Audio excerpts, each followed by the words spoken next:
Welcome back, everyone. Day number 2 of working on the coupe. It's gonna be a beautiful day. Figured on the walk out to the shop, I might as well introduce you to some of the cars. Wife's 2015 RCF, 2020 Supra, got a 05 GSX R600 in the back, daily driver manual 2006 IS 250. That is a turbocharged KAT build, Kooky, one of the wife's. Got the tow rig 2015 Ram 1500. It's one of the flip cars, GS 350. I'm gonna get rid of here pretty soon. Back up daily if needed. Future project car under this one. I'm not gonna tell you what it is. Got the JZX90, which you guys seen in the first video. Alrighty, back in the shop. Let's do a little bit of tinkering. I'm gonna work on those headlights today. Try to get those dialed in. Also gotta fit these fenders a little bit better here in the front. A little bit of a gap. And then of course the shop's gotten a little bit dirty, so we'll do some cleaning up there. A little better. Cleaned up, got some things organized. Always like working with a clean shop. Let's go ahead and get this exhaust on. This bushing is really, really bad. I'm gonna go ahead and swap it out. I think I've got a new one. I don't have a new one, but I've got a less poopy one. Say goodbye to this old thing, man. Things I really like about this car is that it does actually have this HKS high power exhaust on it, which is super nice. If I'm not mistaken, it's a 4" or 3.5, so pretty large. You get this sick 4-bolt flange, which I think is really cool and really retro, and absolutely does not leak compared to the 2-bolt flanges that you normally run into. Right now it does sit a little bit too low, so I might end up going to an exhaust shop just to get it moved up just a little bit, because there isn't enough clearance around the sway bar and around the subframe itself just to kind of go up just a hair. I think that's definitely doable. If they'll probably cut like this bracket up here, I imagine, and maybe shorten these a little bit too.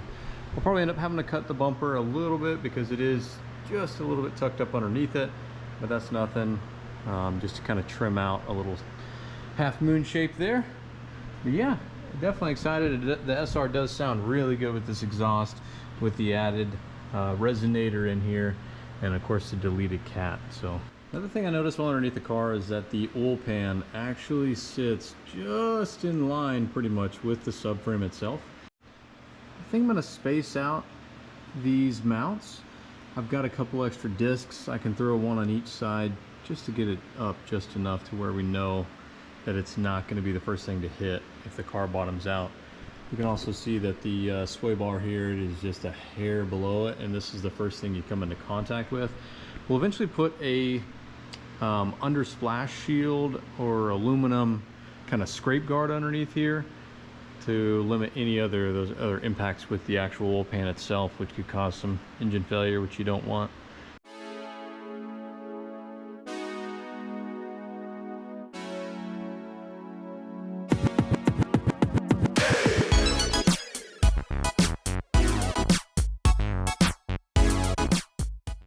So an issue I noticed whenever I was disassembling the front end was that the only thing holding on the front headlights were self-tappers into these screws just from these brackets here. I'm going to make brackets from these 2 tabs here because they are still good in the headlight to attach to the body of the car there.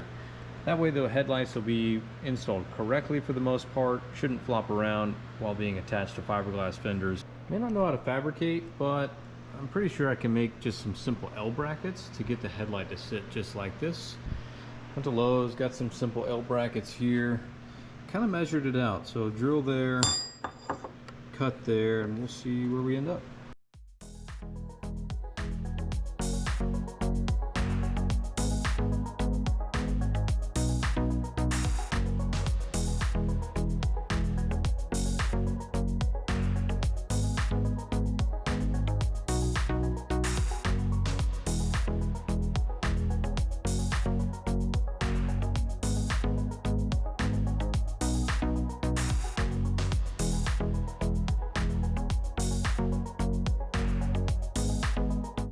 All right, so my math wasn't quite mathing on the first one.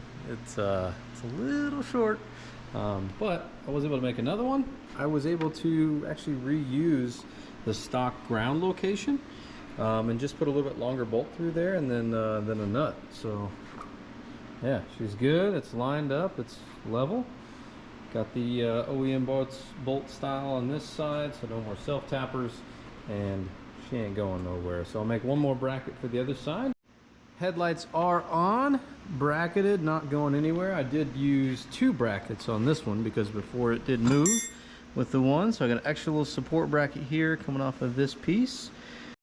Next step is to put some new bulbs in. I was able to get enough clearance with the brackets too, which is nice to get the lights out. I was able to go on Amazon and find the correct ones for the most part. These are H3 35 watt. What I'm a little bit concerned about for the low beams, they run an H1 bulb, has an adapter on it for an H3. Now someone had wired in a couple other things off of the headlights, and I think it overheated this adapter, and it's got some goop coming out of it. I'm not certain if it still works. I'm gonna give it a shot. I searched everywhere for these adapters and I couldn't find them. It's almost like they don't even exist, like they just have to come with the actual projector headlights themselves. But not a lot of people know that you can pull this bulb out and it's an H1. So I got these that are 50 over performance. We'll see how they do, we'll see how they look, but hopefully everything works once I get it together. All right, I think I've got all the headlight bulbs in correctly. Let's give it a shot. So I got the battery hooked up. We'll go to marker lights. Nice. All right, both marker lights work on both sides. We will do low beams and fogs. Oh, that's high beams. Hold on. Ah, okay. So the high beams were on. Nice. So fog lights, low beams. Sick. Looks great. Let me make a bracket real quick for the intercooler.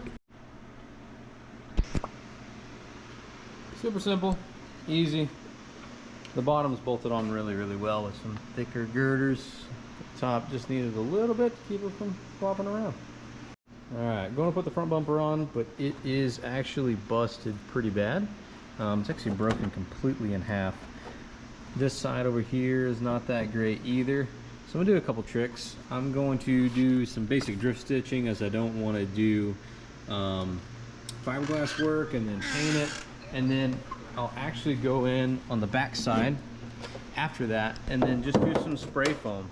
So on low cars, just doing some spray foam in the corners all the way through will actually create rigidity for the fiberglass, and then when you hit stuff, it kind of acts as an absorbative. So rather than the fiberglass flexing all the way up and breaking, it'll basically absorb into that spray foam. And I think it makes a pretty big difference. So if you've got a low car with a fiberglass kit, just get you some cheap spray foam, just spray and line the corners all the way around, and I think you'd be impressed with the results. Woo! All right. About an hour later, got her all drift stitched up. So a lot stronger. Goes a long way. It's a lot of drilling holes and a lot of zip ties. Now we're going to go ahead and put the foam in. For the foam, I just use this simple GE stuff. You can get it at Walmart, a couple bucks, $4 or $5. Like I said, we're just going to line the inside. That section there that's missing, we'll probably put something underneath it. But the nice thing about the foam is you can always cut it later once it's cured, and you can paint it if you need to. All right, give it a good wipe down. Got the can all shaken up. Let's give her a coat.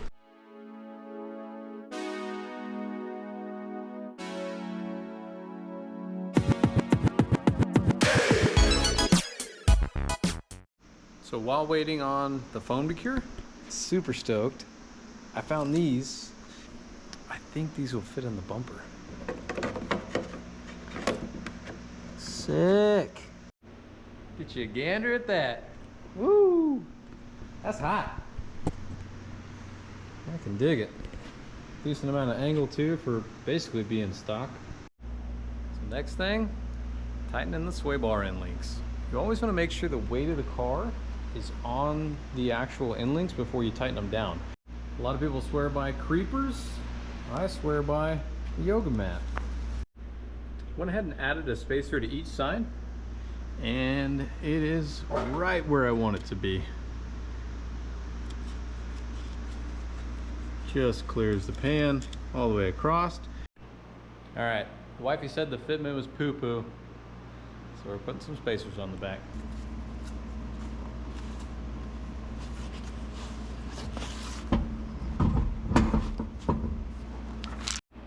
All right, spacers are on. She's thick. Let's see how she looks.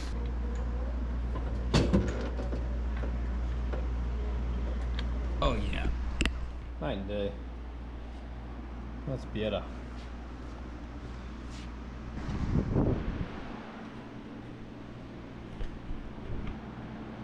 Yes, sir. What do you think? I love it. Fitment's much better. Probably one of the best parts on this car. OEM blue interior. So good. Interior cleaned up. Gonna shampoo the carpets, make everything smell good, look good. We're in the search for back rear seats to match the top, or even just rear seats, even if they don't match. We think we'd be fine with for now. Man, she did one hell of a job on the interior. It looks amazing. Smells really good too. Thank you guys so much for joining us. I really appreciate it. You guys watching the videos, throwing a like on there, a comment means the world. If you happen to subscribe, that's amazing. Hop on this journey together. That's gonna do it for today though. We're gonna hop in and grab some food. Thank you guys so much again. Remember, friends, don't let friends throw rocks with their left hand.